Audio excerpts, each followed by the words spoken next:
കുക്കിങ്ങിനെ പറ്റി പറയാവേ ഇന്ന് എന്താ ഉണ്ടാക്കിയെന്നുള്ളത്. രാവിലെ വന്നിട്ട് വാങ്ങിച്ചു കഴിച്ചു.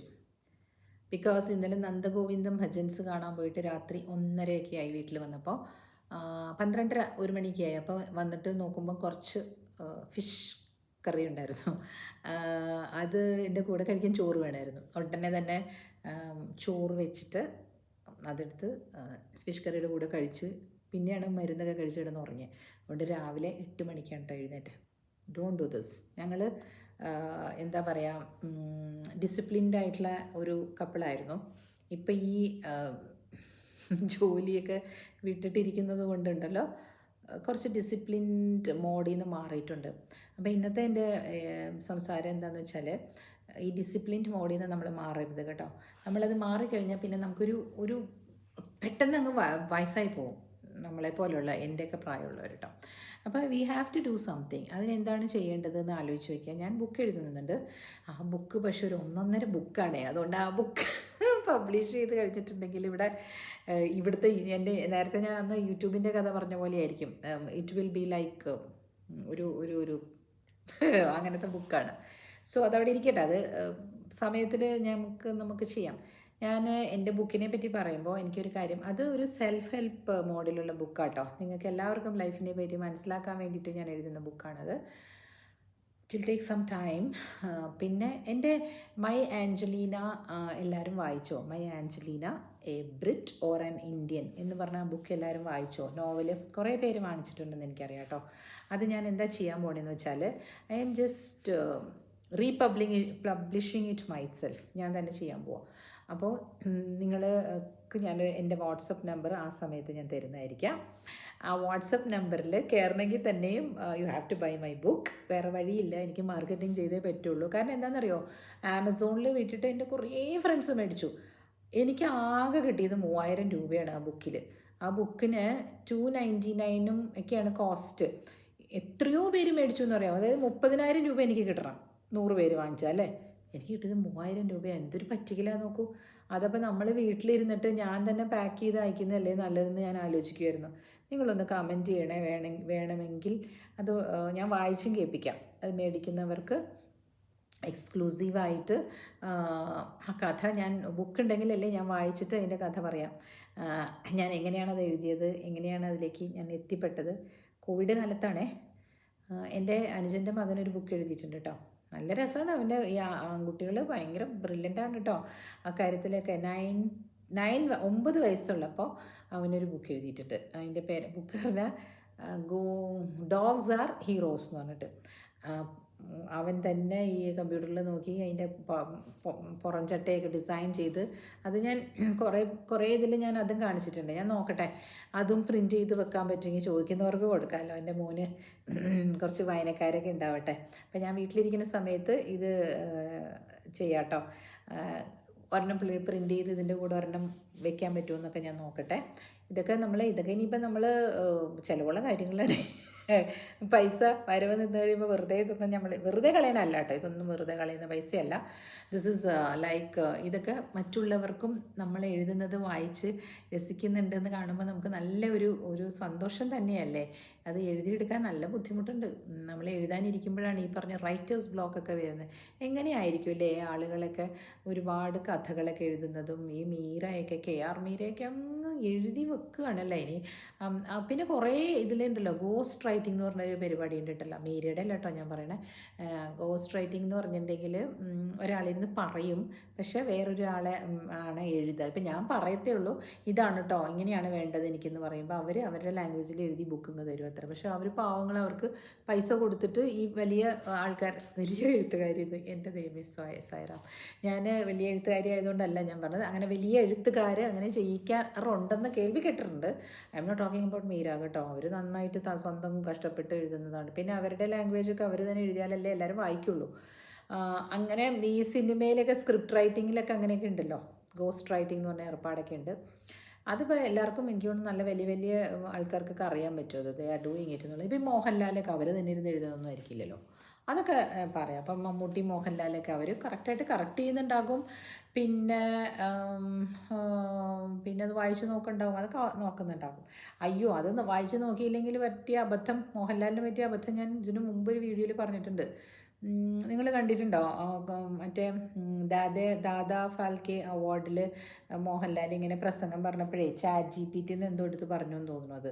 അപ്പം അതിൽ കവിയുടെ പേര് മാറിപ്പോയി, വീണപൂവിനെ പറ്റിയാണ് പരാമർശിച്ചതെന്ന് പറഞ്ഞ്, കുമാരനാശാൻ്റെ വീണപൂവിൻ്റെ ആന്ന് പറഞ്ഞ് പൂവ് വീണിനെ പറ്റിയിട്ടാണ് പറഞ്ഞത്. പക്ഷെ ആ പറഞ്ഞ പൂവിനെ പറ്റി പറഞ്ഞത് എനിക്ക് തോന്നുന്നു ChatGPT മിസ്റ്റേക്ക് ചെയ്തതോ എന്താണാവോ, അതിലൊരു അബദ്ധം പറ്റിയിട്ടുണ്ട്. അത് സുഗതകുമാരി എഴുതിയ കവിതയായിരുന്നോ, അങ്ങനെ എന്തോ ഉണ്ടായിരുന്നു.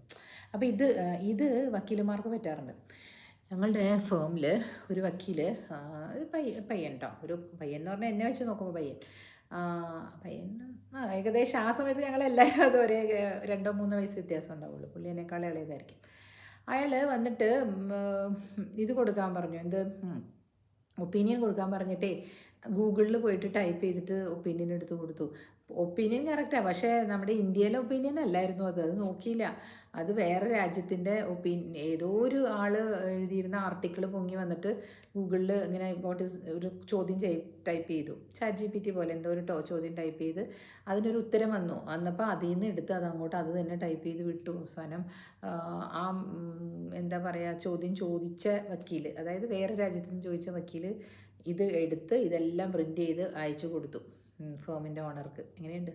ബിക്കോസ് നമുക്കറിയണമല്ലേ, നമ്മൾ ഇന്ത്യയിലെ ലോ നമ്മൾ നന്നായിട്ട് അറിഞ്ഞാലല്ലേ, ഇത് ഇന്ത്യയിലെ ലോ അല്ലല്ലോ, ഇത് വേറെ രാജ്യത്തിൻ്റെ ലോ ആണല്ലോ. ഇപ്പോൾ ഫോർ എക്സാമ്പിൾ ഇവിടുത്തെ ശരിയ ലോസാണ് അത്, അതിനകത്ത് വളരെ വ്യത്യാസമുണ്ട്. ഇൻഹെറിറ്റൻസൊക്കെ വിൽപത്രം നമ്മൾ എഴുതി വെച്ച് നമ്മുടെ നാട്ടിലത്തെ നിയമമാണ് നമുക്ക് വേണ്ടതെന്നൊക്കെ വിൽപത്രത്തിൽ മെൻഷൻ ചെയ്തൊക്കെ എഴുതി വെച്ചിട്ടില്ലെങ്കിൽ ഇവിടുത്തെ നിയമം വരും, ശരിയ ലോ ഒക്കെ വരും. അപ്പോൾ ഇതൊക്കെ നല്ലപോലെ പഠിച്ചും എഴുതിയും ഒക്കെ അവഗാഹം ഇല്ലാതെ ഇരുന്ന് അഡ്വൈസ് കൊടുക്കാനിരുന്നാലേ. അതുകൊണ്ടാണ് എൻ്റെ അടുത്ത് എല്ലാവരും ചോദിച്ചു, ചേച്ചി എന്താ ഇവിടെ പോകാതിരുന്നതെന്നുള്ളത്. എനിക്ക് ആ സത്യം പറയാലോ, ആ സമയത്ത് 2018 ആ സമയത്ത് വന്നപ്പോൾ എനിക്കുണ്ടല്ലോ നല്ല സുഖമായിട്ടിരുന്ന് ഒരു കംഫർട്ട് സോണിലേക്ക് ഞാൻ വന്നു. ഇവിടെ അരവിന്ദേട്ടൻ ജോലിക്ക് പോകും, നന്നായിട്ട് വീടൊക്കെ വെച്ച് നല്ല ഭംഗിയായിട്ട് ജീവിച്ചുകൊണ്ടിരുന്നു.